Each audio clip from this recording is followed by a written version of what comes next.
In his essay of Truth, Bacon argues that while many people avoid truth for various reasons, it is the highest good for human nature and essential for both personal and public life. Bacon begins the essay with the famous question, "What is truth?" said jesting Pilate, and would not stay for an answer, immediately highlighting humanity's long standing indifference to it. He suggests that people often dislike truth not because it is difficult to find or because it constrains their thoughts, but because of a corrupt love of the lie itself. This love of lies is not for pleasure or profit, but for the sake of falsehood itself. Bacon compares truth to a naked and open daylight that exposes the world's deceptions, which appear more splendid in the candle lights of lies.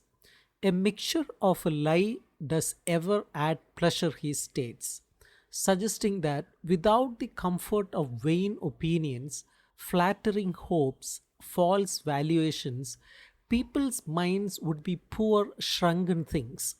He uses the metaphor of poetry, which was considered to be the wine of devils because it fills the imagination with shadow of lie.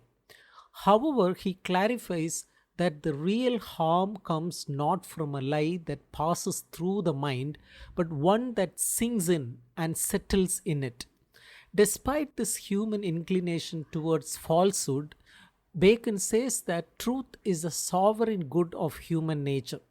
He breaks down the pursuit of truth into three stages: the inquiry of truth, which is the lovemaking or wooing of it, the knowledge of truth, which is the presence of it, and the belief of truth, which is the enjoying of it.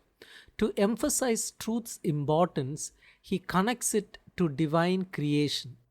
God's first creation was a light of the sense, followed by the light of reason, and his ongoing work is the illumination of his spirit.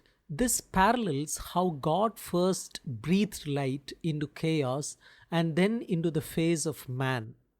Bacon uses a powerful comparison from a Greek poet. It is a pleasure to watch a storm from a safe place, but no pleasure is comparable to the standing upon the vantage ground of truth.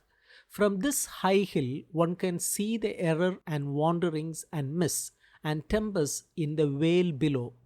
This view, however, must be accompanied by pity, not pride. He concludes this section by stating it is heaven upon earth for a person to have a mind that turns upon the poles of truth. Bacon then shifts his focus from philosophical and theological truth to the truth of civil business. Clear and round dealing is the honor of man's nature. He compares falsehood in public life to alloy in coin of gold and silver. While this alloy might make the metal work the better, it embases it or it lowers its value. Lies are described as winding and crooked courses, like a serpent moving on its belly, which is a base way of movement. The greatest shame a person can experience is to be found false and perfidious. Bacon cites Montaigne, who explains that calling someone a liar is a great insult because it implies the person is brave towards God and a coward towards men.